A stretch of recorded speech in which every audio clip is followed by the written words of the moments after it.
Assalamualaikum warahmatullahi wabarakatuh.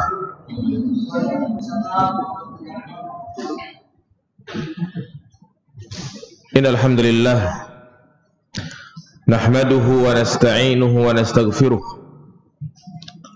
wa na'udzu billahi min shururi anfusina wa min sayyiati a'malina may yahdihillahu fala mudilla lahu wa may yudlil fala hadiya lahu.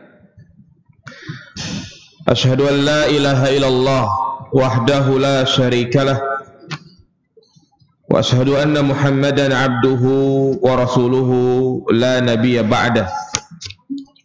Allahumma salli ala Muhammad wa ala ali Muhammad. Qala Allah ta'ala fil Qur'anil Karim, ya ayyuhan nasu ittaqu rabbakumul ladzi khalaqakum min nafsin wahidah wa khalaqa minha zawjaha wa bassa minhuma rijalan katsiran wa nisaa'a wattaqullaha alladzi tasaaluna bihi wal arham innallaha kana 'alaikum raqiba. Wa qala an-nabiy sallallahu alaihi wasallam, fa inna asdaqal hadits kitabullah wa khairal hadi hadi Muhammadin sallallahu alaihi wasallam wa syarrul umuri muhdatsatuha fa inna kulla muhdatsatin bid'ah fa inna kulla bid'atin dhalalah wa kulla dhalalatin finnar. Amma ba'du ayyuhal ikhwah, a'azzani Allahu wa iyyakum jami'an. Melanjutkan pembahasan tentang al-qalbus salim, hati yang selamat. Pada pertemuan kali ini adalah pertemuan yang keempat. Pada pertemuan pertama telah kita jelaskan tentang pentingnya menjaga hati. Pertemuan yang kedua telah kita sebutkan beberapa kriteria al-qalbus salim, hati yang selamat. Yang pertama yaitu hati yang selalu takut kepada Allah Subhanahu wa taala. Yang kedua yaitu hati yang selalu menggerakkan pemiliknya untuk melakukan ketaatan kepada Allah, meninggalkan segala perkara-perkara yang diharamkan oleh Allah. Kemudian pada pertemuan yang ketiga, yaitu pertemuan yang lalu, telah kita sebutkan kriteria yang ketiga dan keempat. Yang ketiga yaitu apa? Masih ingat ya mas kalian? Naam, hati yang merasa berdosa ketika dia terjerumus ke dalam kemaksiatan. Maka apabila kita merasa berdosa ketika terjatuh ke dalam perkara maksiat, maka berarti hati kita itu masih bersih, masih sehat. Yang keempat yaitu hati yang terhindar dari kesyirikan, kebid'ahan dan kemunafikan.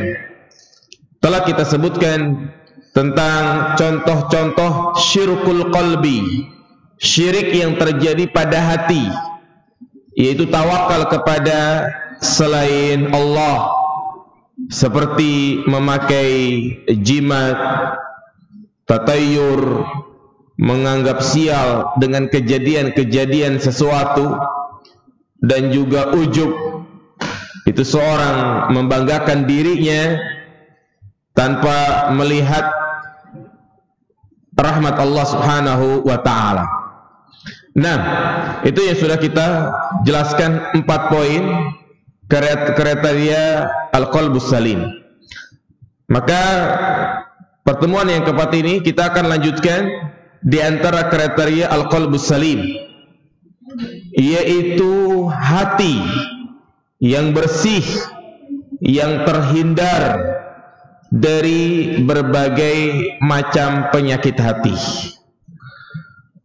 Kalau sebelumnya poin yang keempat itu penyakit hati yang kaitannya antara makhluk dan Allah Subhanahu wa ta'ala. Adapun poin yang terakhir ini yang menjadi kriteria hati yang selamat adalah hati yang terhindar dari berbagai penyakit hati. Yang ini kaitannya dengan sesama manusia. Dan jenis penyakit ini sangatlah banyak, yang disebut oleh para ulama dengan istilah amradul qulub. Sampai-sampai Syekhul Islam Ibn Taimiyah memiliki kitab khusus, makalah khusus berjudul Amradul Qulub, penyakit-penyakit hati yang sangat berbahaya, yang apabila seseorang mengalami penyakit-penyakit tersebut, maka seluruh anggota badannya yang lain berupa lisannya, matanya, pendengarannya juga ikut sakit. Artinya akan menyimpang dari jalan yang lurus. Nah, apa saja jenis-jenis penyakit hati yang sangat berbahaya jamaah sekalian? Di antara jenis penyakit hati yang sangat berbahaya adalah hasad. Yang ini yang saya ingin memperluas, yaitu penyakit hati yang sangat berbahaya, hasad, atau disebut dengan istilah iri, dengki. Apa itu hasad jamaah sekalian? Syekh Muhammad bin Shalih Al-Utsaimin mengatakan, ayyakrahal insanu ma an'amallahu bihi ala ghairihi min ilmin au malin au ahlin au jahin, yaitu seseorang tidak senang, tidak menyukai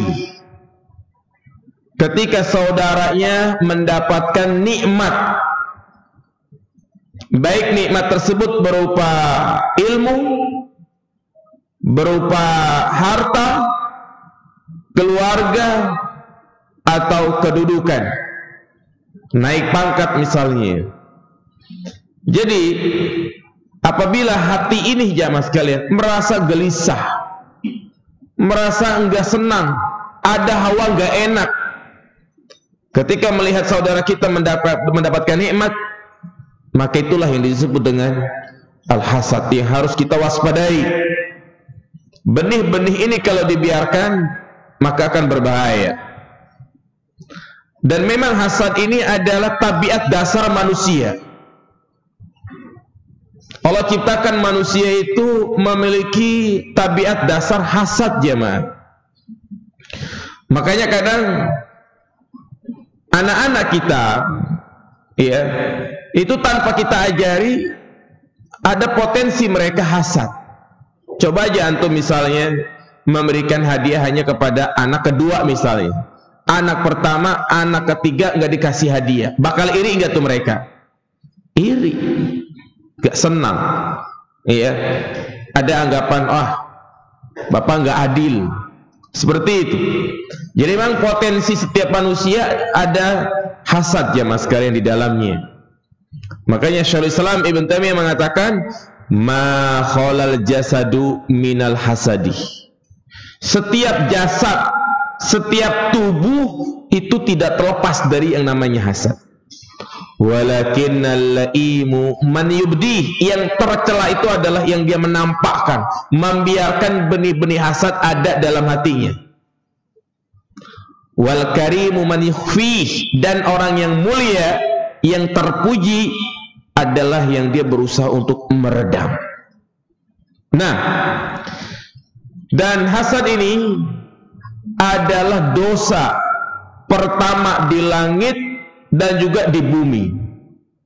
Dosa pertama di langit itulah yang dilakukan oleh iblis, di mana dia hasad, iri kepada Nabi Adam, karena Allah memberikan kedudukan yang sangat istimewa kepada Adam.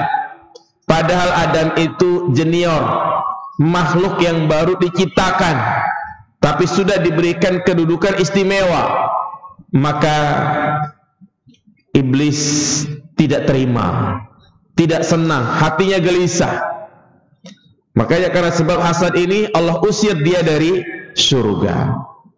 Dan dosa pertama di muka bumi itu hasadnya Kabil kepada Habil. Ketika keduanya berkurban bersedekah, ternyata Allah menerima salah satunya saja.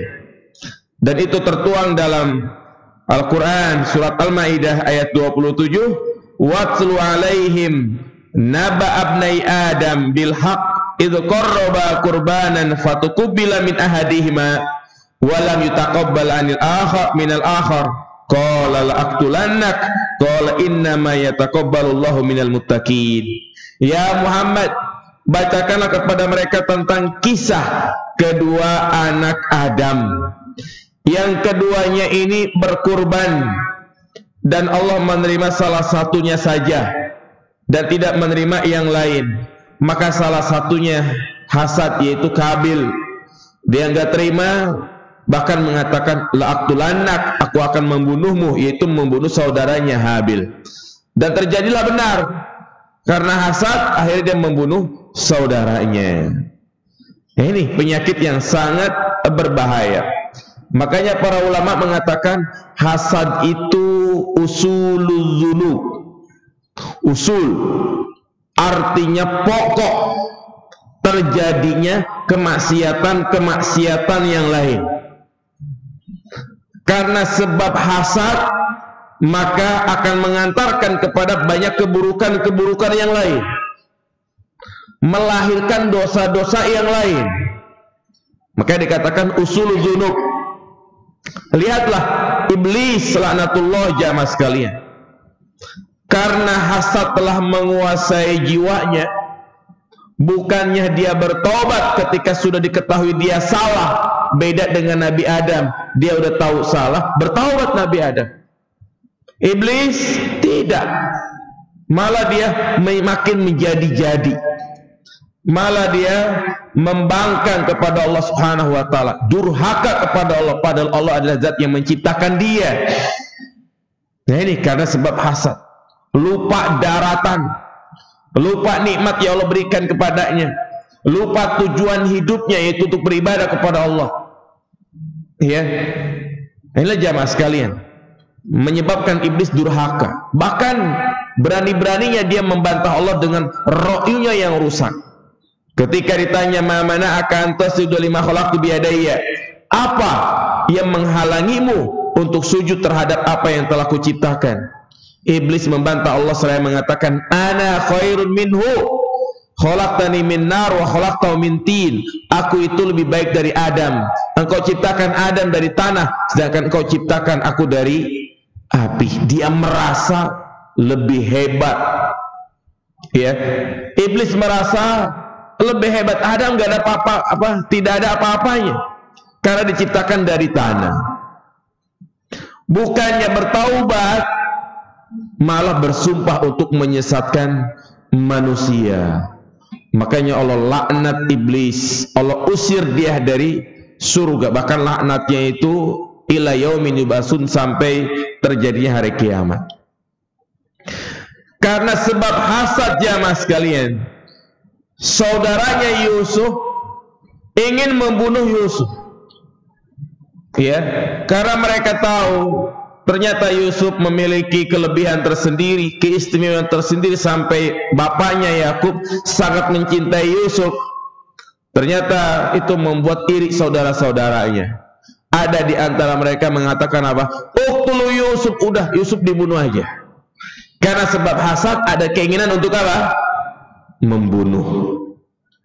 Ya, hingga akhirnya Yusuf pun dibuang ke dalam sumur. Ini kezaliman. Dia buang Yusuf karena sebab hasad. Kedengkian membuat orang-orang Yahudi tidak mau mengikuti risalah yang dibawa oleh Nabi kita Muhammad SAW. Padahal dalam kitab-kitab mereka itu, dalam kitab Taurat sangat jelas disebutkan akan ada Nabi terakhir bernama Ahmad. Tetapi karena mereka menginginkan Nabi terakhir itu dari Bani Israel, dan Allah menjadikan Nabi terakhir dari Bani Ismail, dia hasad, enggak terima, enggak senang. Akhirnya dia pun menolak ajaran Islam. Ini mengantarkan dosa-dosa yang lain. Dan itu banyak terjadi di tengah-tengah masyarakat kita.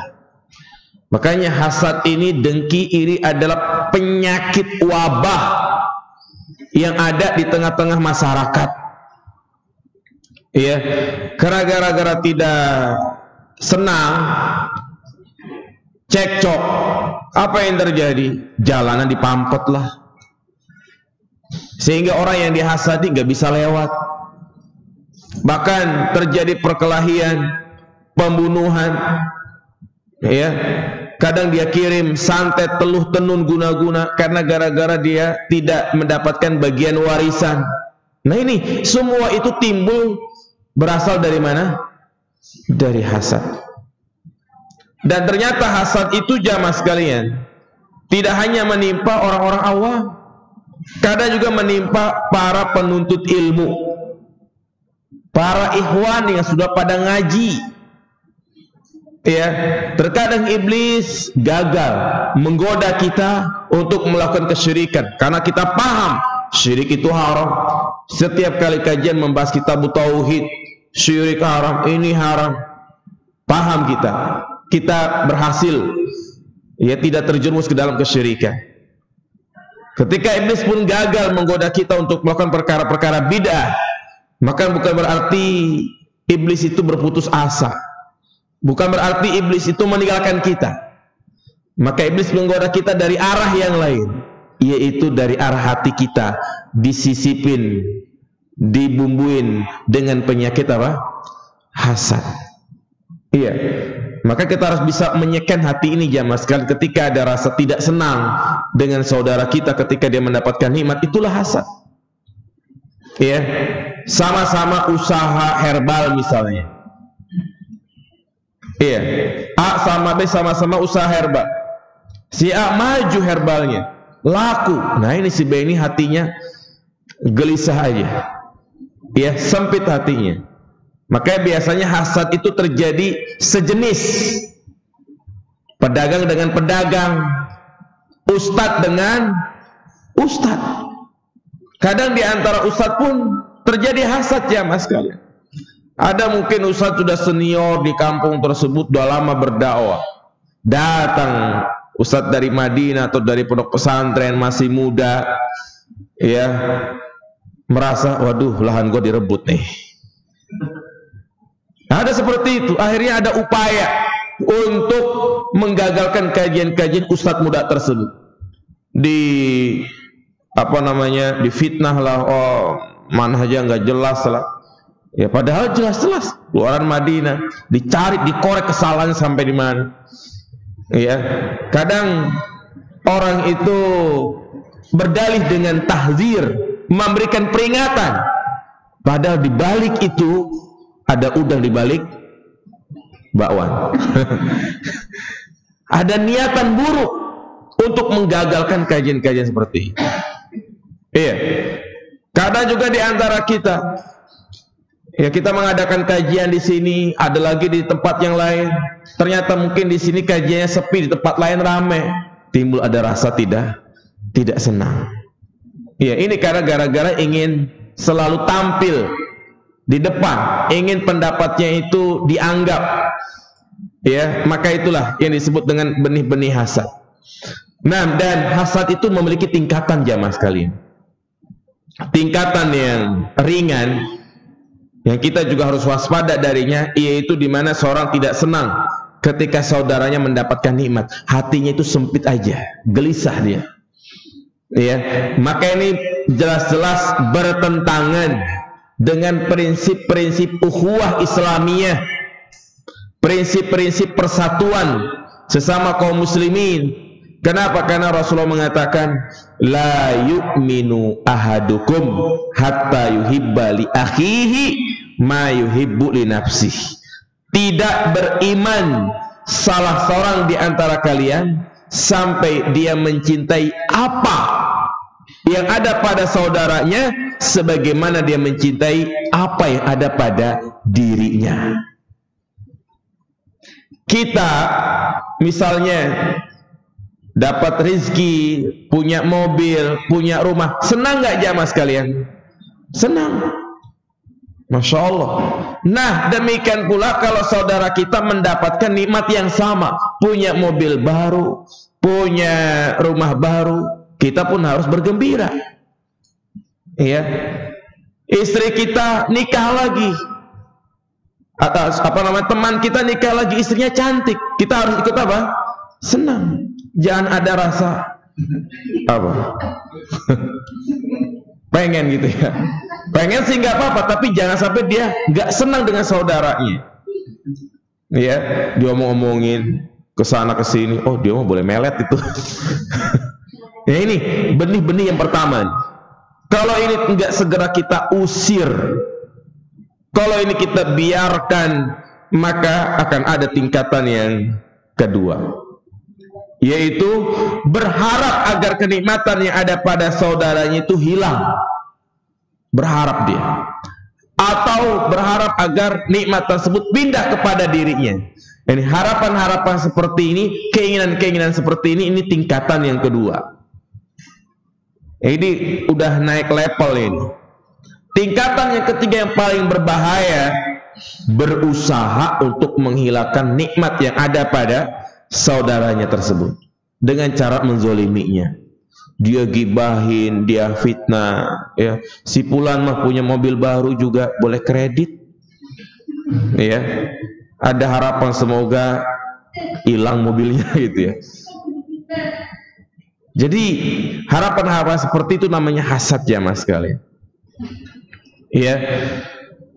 Maka benahi hati ini. Yang kadang seorang itu tidak selamat dari penyakit hasad, dan kita harus takut terhadap penyakit ini, selalu waspada. Ya, apabila ada hawa-hawa nggak enak, maka segera untuk kita usir hawa tersebut. Kenapa? Karena disebutkan dalam sebuah hadis yang diperselisihkan oleh para ulama, tetapi maknanya ini benar. Apa kata Nabi SAW? Iyyakum wal hasada, iyyakum wal hasada, fa innal hasada ya'kulul hasanat kama ta'kulu an-nar al-hataba. Waspadalah kalian dari yang namanya hasad. Waspadalah kalian dari yang namanya hasad, karena itu bisa memakan kebaikan, menggerus kebaikan, sebagaimana api bisa menghanguskan kayu. Ya, jadi tanpa disadari hasad itu bisa menggerus, menghapus, menggugurkan pahala ibadah kita. Kenapa? Biasa kalau orang hasad gibah, kalau sudah menggibahi saudaranya hilang tuh semua. Ya, pindah pahala-pahala yang dia dapatkan pindah kepada saudaranya. Nah, dan juga hasad itu termasuk mengingkari takdir. Ya, kenapa dikatakan mengingkari takdir? Karena dia membenci apa yang Allah takdirkan pada saudaranya. Allah takdirkan saudaranya itu kaya, Allah takdirkan saudaranya itu mendapatkan nikmat yang banyak. Nah, ketika dia nggak senang ketika saudara mendapatkan nikmat, berarti dia menentang apa ini? Takdir. Apa kata para ulama? Ala kulli man kana lihasida atadri ala man asatal adaba ala Allahi fi fi'li li'annaka lam tardo lima wahaba. Ketahuilah, katakanlah kepada orang yang hasad kepadaku, ya, tahukah bahwasanya dia itu telah melakukan su'ul adab, dia su'ul adab kepada Allah Subhanahu wa ta'ala, karena dia tidak ridho dengan apa yang Allah berikan kepadanya, itu kepada saudaranya. Ini sama saja dia menggugat kenikmatan yang ada pada saudaranya. Ya.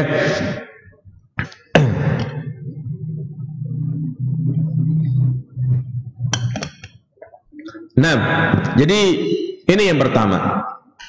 Di antara penyakit hati yang sangat berbahaya yaitu apa jemaah? Hasad. Ya. Kemudian yang kedua, al-fakhru wal khuyala wat takabbur, yaitu sombong.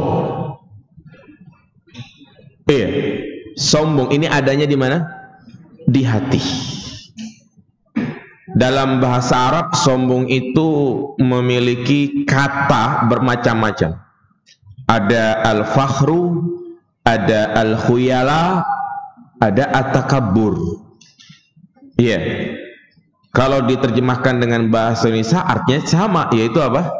Sombong, miskin bahasa Indonesia itu. Iya. Tetapi kalau dalam bahasa Arab, al-fakhru punya makna sendiri, al-khuyala punya maknanya sendiri. Bahkan juga al-istitolah, nama lain dari takabur. Kalau al-fakhru, yaitu dia menyombongkan dengan ucapannya. Jadi kalau ngomong tuh tinggi mulu. Ya, bukan nadanya yang keras, tapi tinggi. Tingginya maksudnya ya menceritakan sesuatu untuk dia tampakkan. Gua nih hebat begitu. Ya, adapun al-khuyala itu berkaitan dengan perbuatan.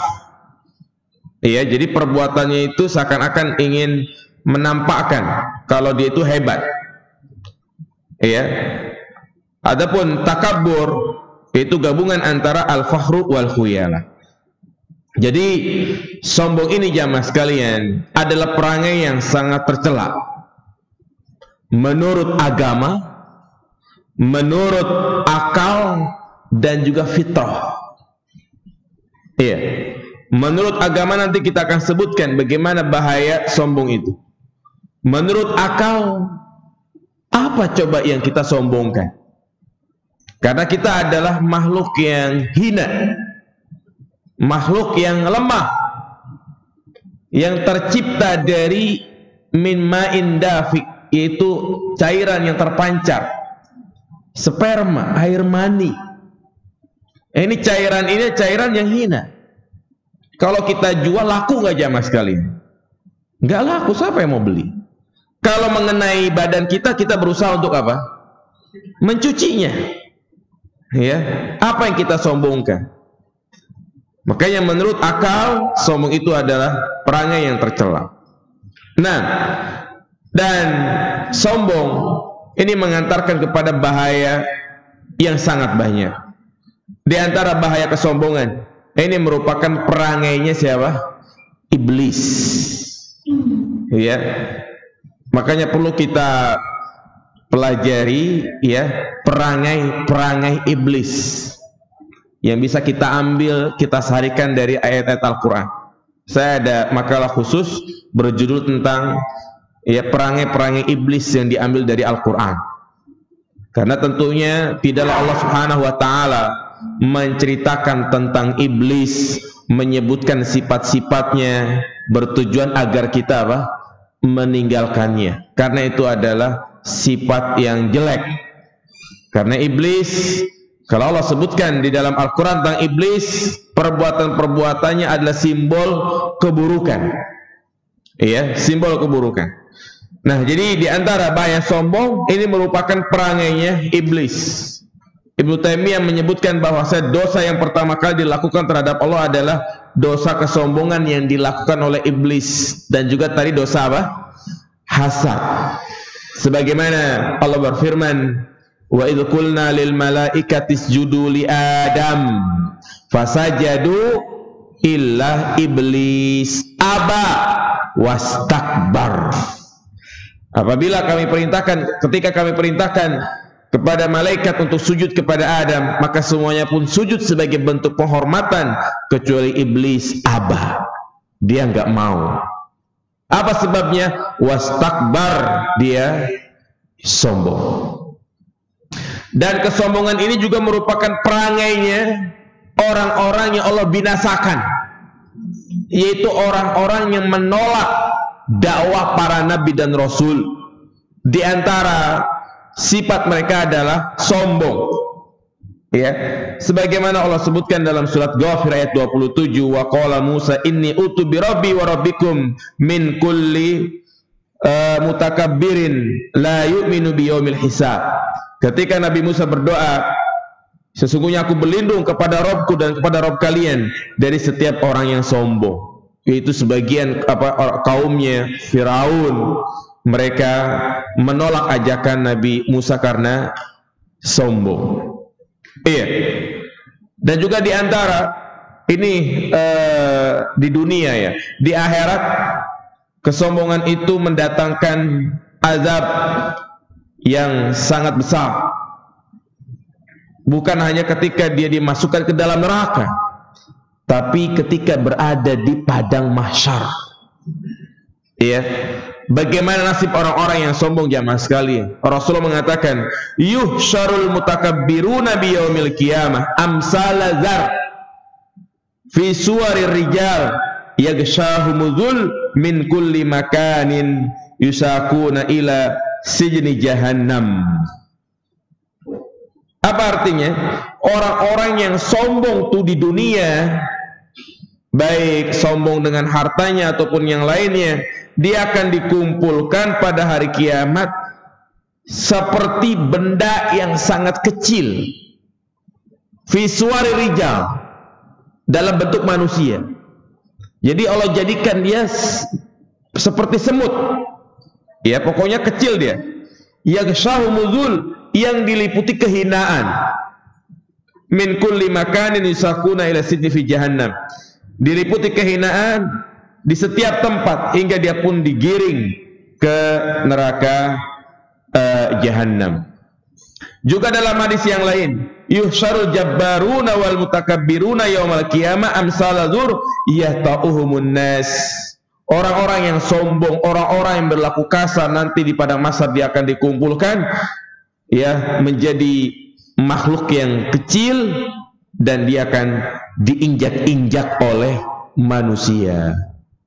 Ya, maka jangan sampai kelebihan yang kita punya, kenikmatan yang Allah berikan kepada kita itu mengantarkan kepada kesombongan.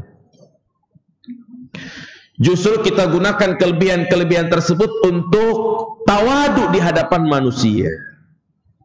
Ya, karena tidak ada orang yang tawadu di hadapan manusia melainkan Allah akan mengangkat derajatnya, baik berupa harta, ya, ketampanan, ilmunya, kedudukannya. Itu semua harus disyukuri, bukan disombongkan. Kita nggak boleh sombong dengan ilmu yang kita miliki, karena pada hakikatnya kita tahu semua itu adalah karena sebab Allah yang memberikan. Sedangkan kita terlahir di dunia ini dalam keadaan tidak mengetahui apa-apa.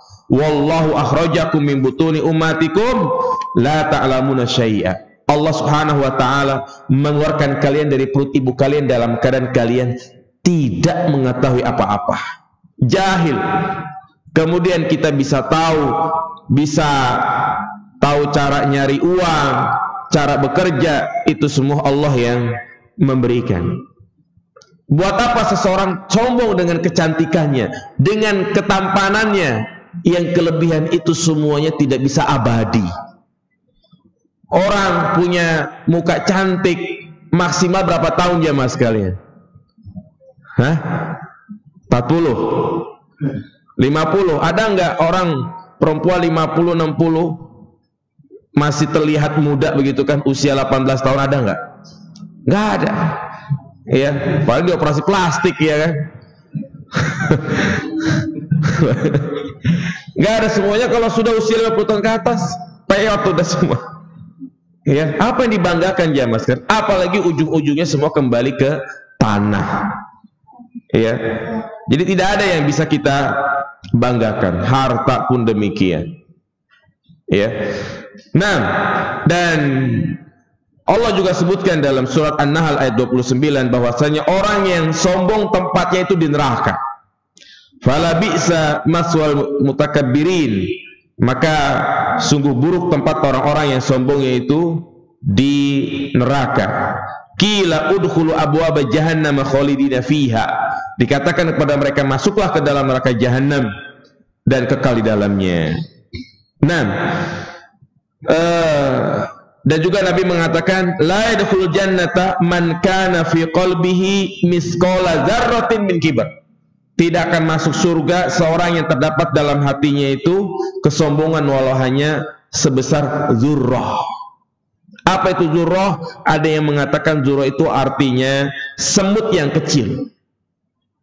Ada pula yang mengatakan butiran di telapak tangan ketika seorang menepukkan ke atas. Jadi kalau misalnya ada cahaya gitu ya, kita tepukkan tangan kita, itu biasanya ada debu-debu yang kecil. Itu zurro. Ya. Ada pula yang mengatakan pokoknya benda-benda yang paling kecil. Nah ini kalau ada dalam hati kita sebesar itu kesombongan, maka ini menyebabkan seorang tidak akan masuk ke dalam surga. Ini penyakit hati yang sangat berbahaya. Makanya Allah sangat benci orang yang sombong, karena tidak ada yang berhak sombong di muka bumi ini, di dunia ini, kecuali Allah Subhanahu wa ta'ala. Allah berhak sombong. Makanya di antara sifat Allah itu apa? Apa? Al-Mutakabbir, zat yang maha sombong. Iya. Beda Al-Kabir, ini Al-Mutakabbir, zat yang maha sombong. Karena memang ya Allah berhak sombong. Sebagaimana disebutkan dalam hadits qudsi, al-kibriya uridai wal azamatu izari faman naza'ani wahidan minhuma qadzabtuhu finnar. Ya, kesombongan adalah selendangku, keagungan merupakan sarungku, maka barang siapa yang melepaskan dariku ya salah satu dari keduanya, maka akan aku lempar dia ke dalam neraka. Ya. Kenapa Allah berhak sombong? Karena segala sesuatu Allah yang menciptakan, dan Allah menciptakan itu enggak butuh 1 jam 2 jam, cukup dengan mengucapkan kalimat apa? Kun fayakun. Iya, sehebat-hebatnya manusia menciptakan sesuatu, enggak ada yang ujuk-ujuk langsung ada begitu kan? Enggak ada. Ya, manusia dikatakan menciptakan sesuatu hanya sekedar perpindahan bentuk. Orang itu bisa buat motor, bisa buat mobil, karena terkumpul onderdil-onderdil yang ada ban, ada besi gitu kan. Hanya tahwilu syai' ila syai'in akhar, merubah sesuatu ke sesuatu yang lain. Beda dengan Allah. Allah menciptakan sesuatu dari yang tidak ada menjadi ada. Matahari, bulan, bintang, semuanya itu sebelumnya nggak ada. Allah ciptakan dengan kalimat kun fayakun. Iya, kita bisa nggak seperti itu? Kun, jadilah motor begitu. Iya, paling sihir ya kan, adab kadabra ya kan. Nah, jadi tidak ada jamaah sekali. Makanya Imam Al-Hasan Al-Basri mengingatkan kita, sungguh mengherankan seorang anak Adam yang setiap hari dia mencuci kotorannya 1 kali 2 kali, tetapi dia berani sombong di hadapan penguasa langit. Dan di antara bentuk kesombongan kata Allah Subhanahu wa taala dalam surat Luqman, wala tusair khaddaka linnas wala tamshi fil ardi maraha innallaha la yuhibbu kulla mukhtalin fakhur. Janganlah engkau memalingkan wajahmu di hadapan manusia, dan jangan pula engkau berjalan di muka bumi dalam keadaan sombong. Yang mana ayat ini merupakan ancaman keras bagi orang yang memalingkan wajahnya, nggak mau salam, nggak mau tegur sapa kepada saudaranya, karena merasa yang mungkin saudaranya itu rendah. Dan juga termasuk kesombongan di mana seseorang tidak mau hadir ke acara pernikahan saudaranya yang ternyata saudaranya itu ekonominya di bawah dia.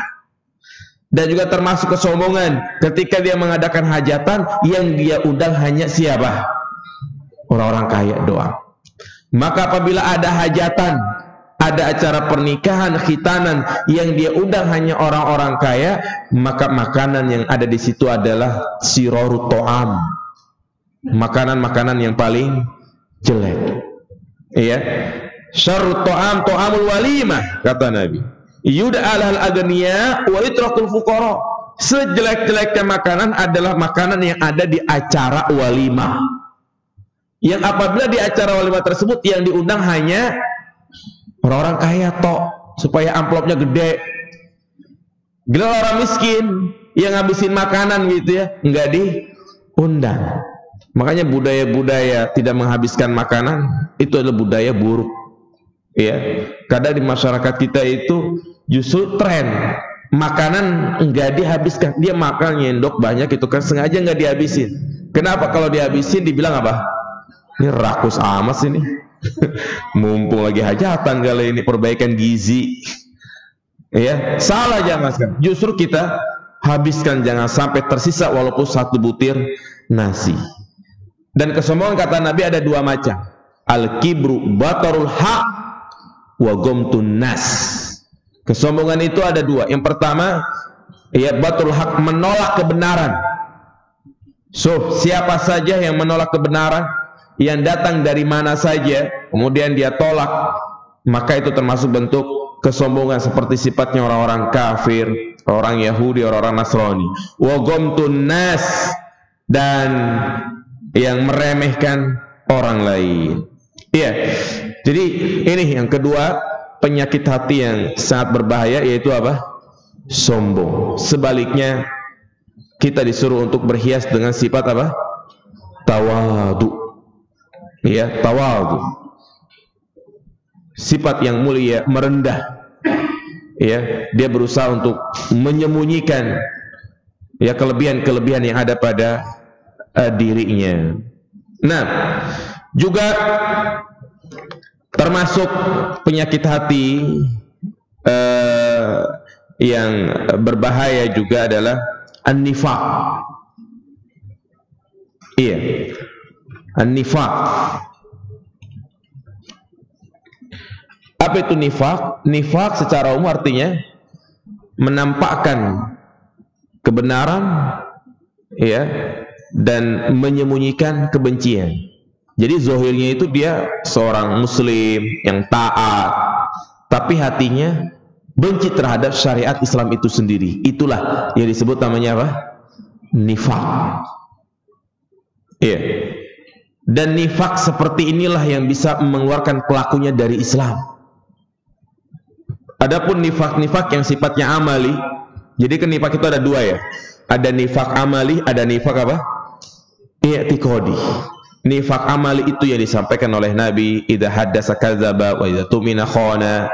Ya, apabila dia berbicara suka berbohong, apabila dia diberikan amanah suka berkhianat.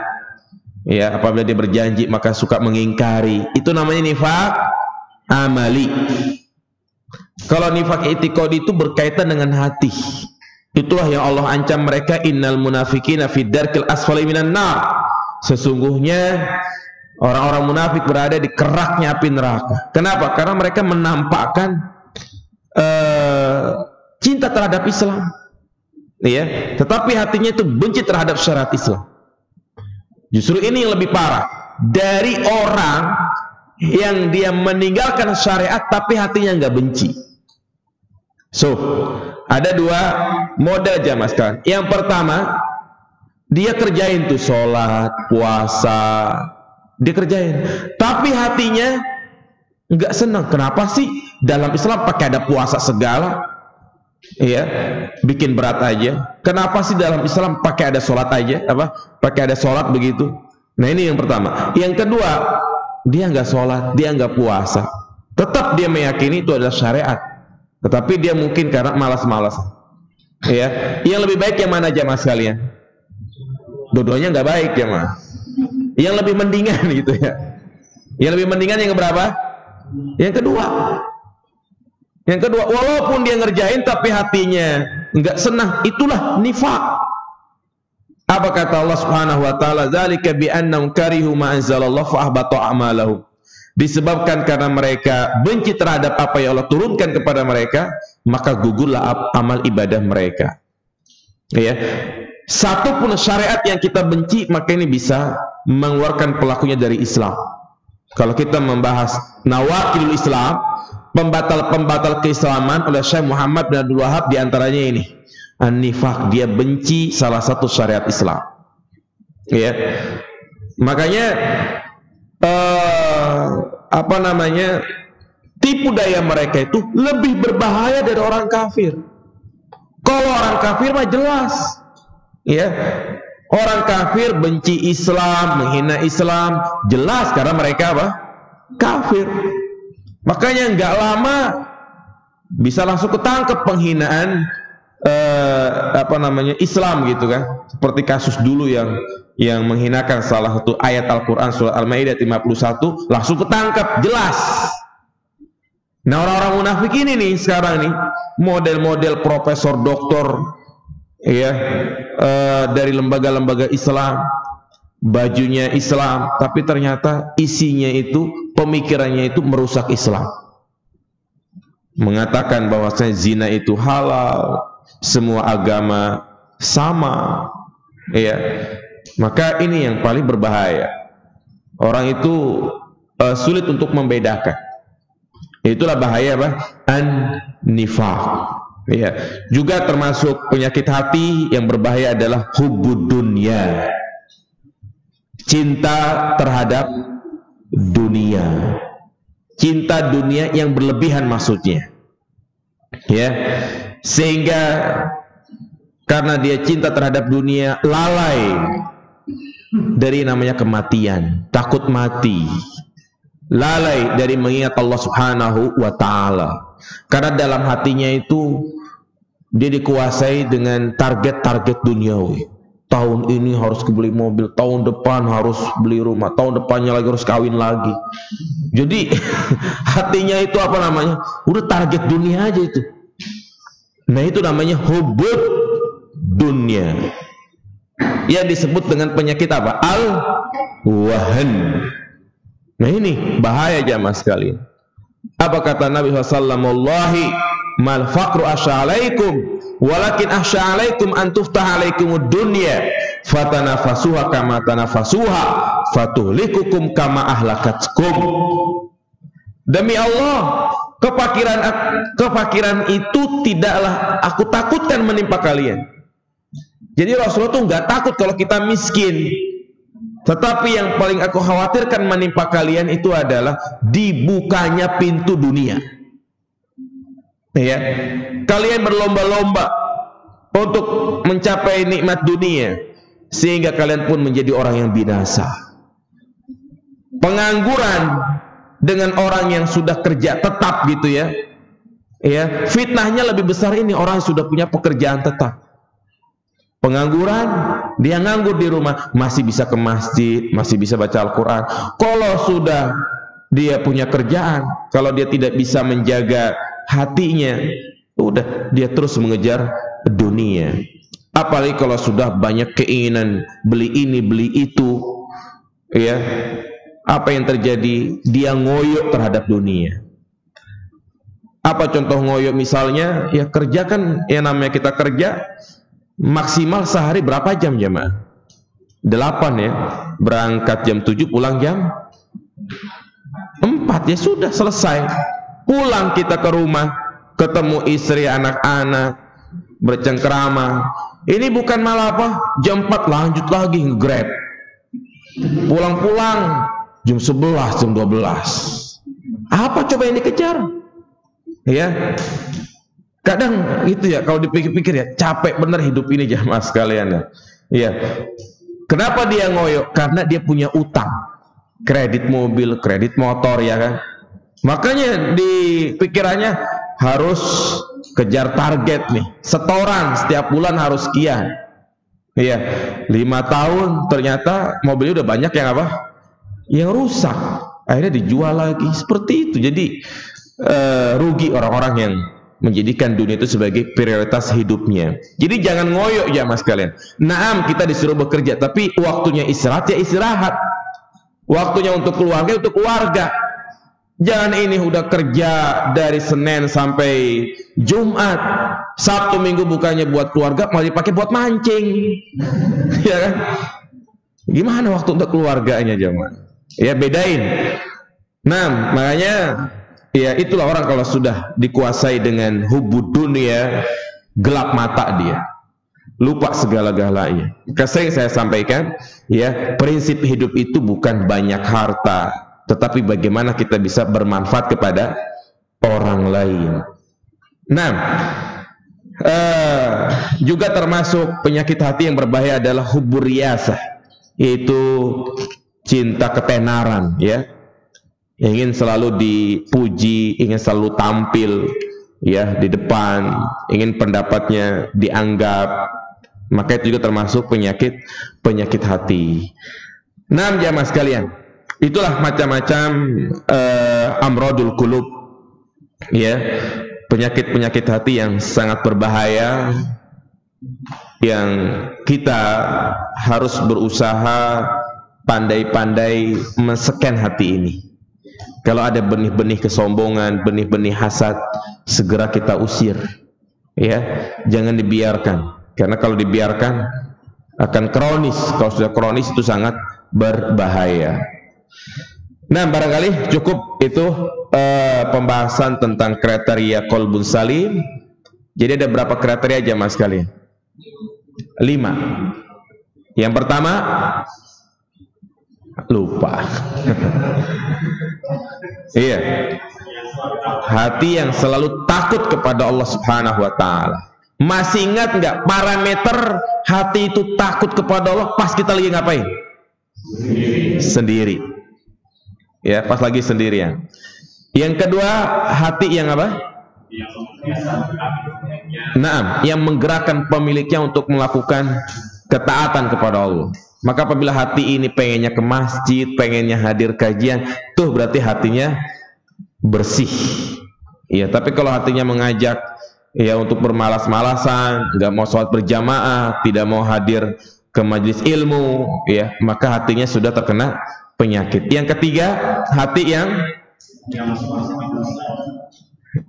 iya, yaitu hati yang merasa dosa ketika dia melakukan kemaksiatan. Yang keempat adalah hati yang terhindar dari kesyirikan dan kebid'ahan. Dan yang kelima, yang tadi sudah kita jelaskan, adalah hati yang terhindar dari berbagai penyakit hati. Iya, jadi intinya ini pembahasan yang sangat penting, bahwa jangan sampai kita hanya fokus mengurusi badan, tidak mengurusi hati kita. Orang yang hanya mengurusi badannya saja, tidak mengurusi hatinya, maka mereka adalah orang-orang munafik. Iya, barangkali cukup pembahasan tentang al-qalbus salim. Ya, ini bahasan tentang tazkiyatun nafas, ya, pensucian jiwa. Yang tema-tema seperti ini sangat penting untuk kita pelajari. Ya, silakan, mungkin di antara jamaah yang ingin bertanya, tafadhol. Silakanlah. Assalamualaikum. Yang pertama, boleh kita mendengarkan dan boleh kita tidak jadi melakukan suatu amal karena terbiar misalnya menjadi sebagai masyarakat sunnah.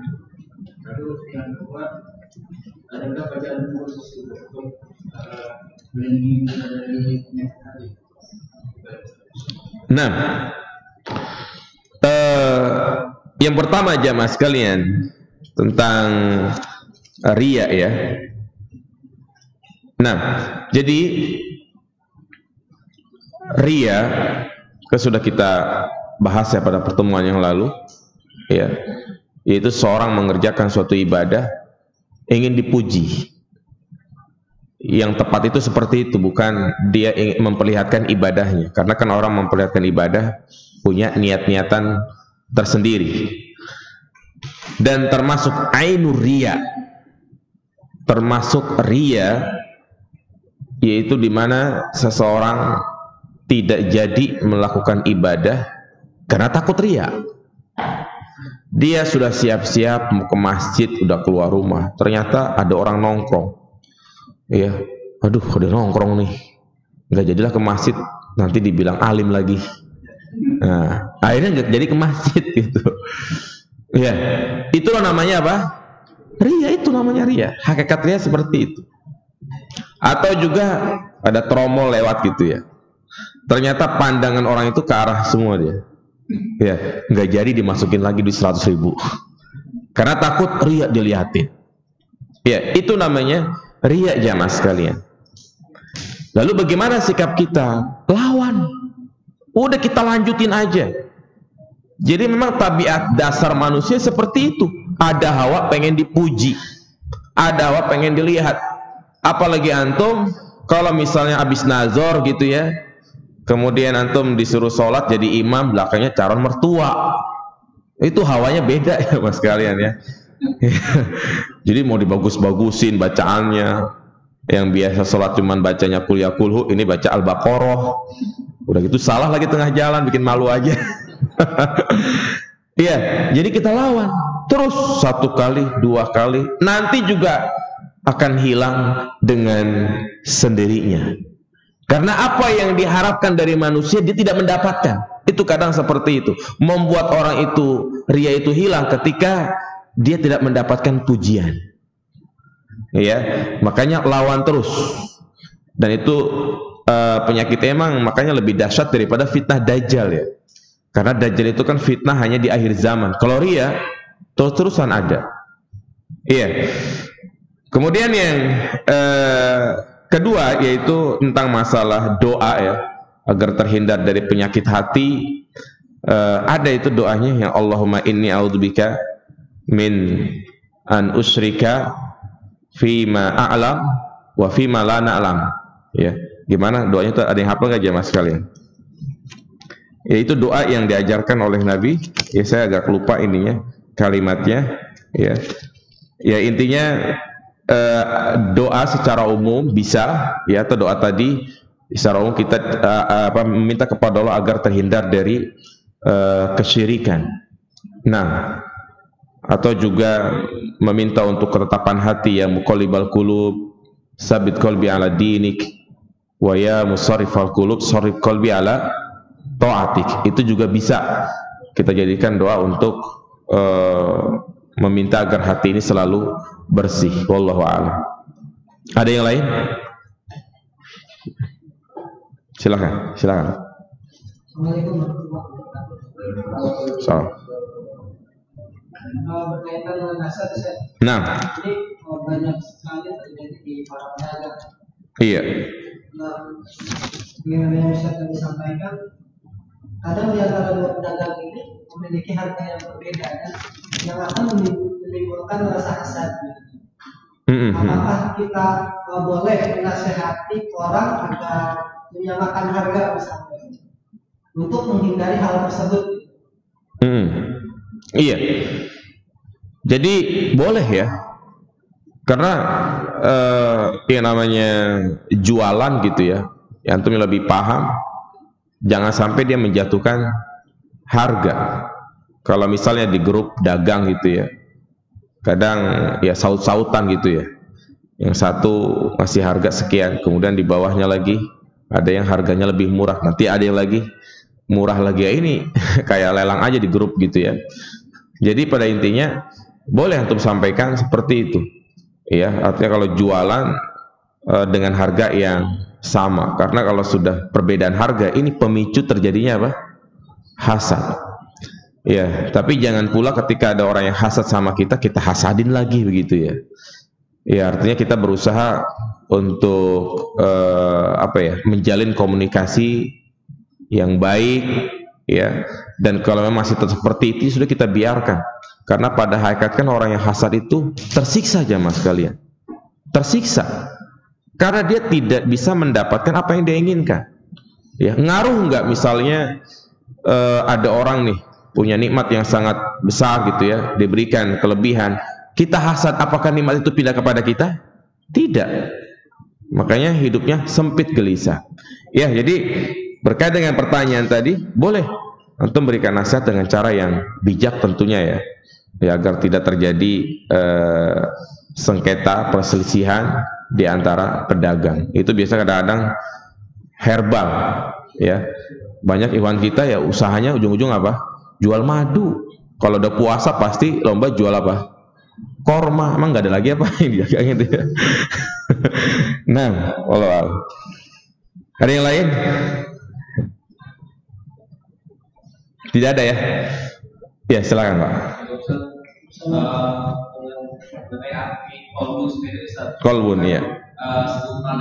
Nah, hati iya. Tapi kalau secara medis itu, kalau hatinya rusak, ketika jantungnya masih sehat, itu tubuhnya masih bisa hidup ya. Jadi fokusnya ke jantung. Jadi masih gimana? Ketika ada perbedaan. Iya. Sebenarnya makna hati, ya hati itu kan ada dua makna ya. Hati yang sifatnya bentuknya fisik, ada bentuknya gitu ya. Ya jantung. Itu qalbun, ya. Tetapi ini masuk dengan pembahasan kita, hati ini sesuatu yang sifatnya maknawi. Suara jiwa istilahnya gitu ya, bukan janji jiwa. Suara jiwa yang mengarahkan kepada anggota tubuh yang lain. Iya, jadi intinya kalau kita mendengar kata qalbun, ya qalbun itu bisa secara maknawi dan juga bisa secara zahir. Zahir adalah jantung. Ya, tapi bukan berarti itu hati secara maknawi. Ya, intinya mungkin sulit untuk digambarkan ya. Hati itu apa yang menggerakkan diri kita untuk melakukan suatu perbuatan. Makanya sebelum kita melangkah ke masjid, melangkah untuk kemana gitu kan, yang pertama kali berbicara adalah apa? Hati. Sama seperti istilahnya ruh. Ruh terlihat nggak pada diri kita? Nggak terlihat. Nah itulah yang disebut dengan qalbun, hati.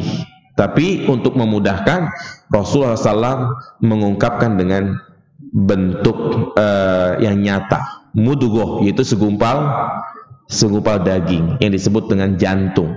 Ya, karena dengan adanya jantung orang itu bisa hidup. Wallahu a'lam. 6 jamaah sekalian, saya kira cukup pembahasan tentang qalbun salim ya.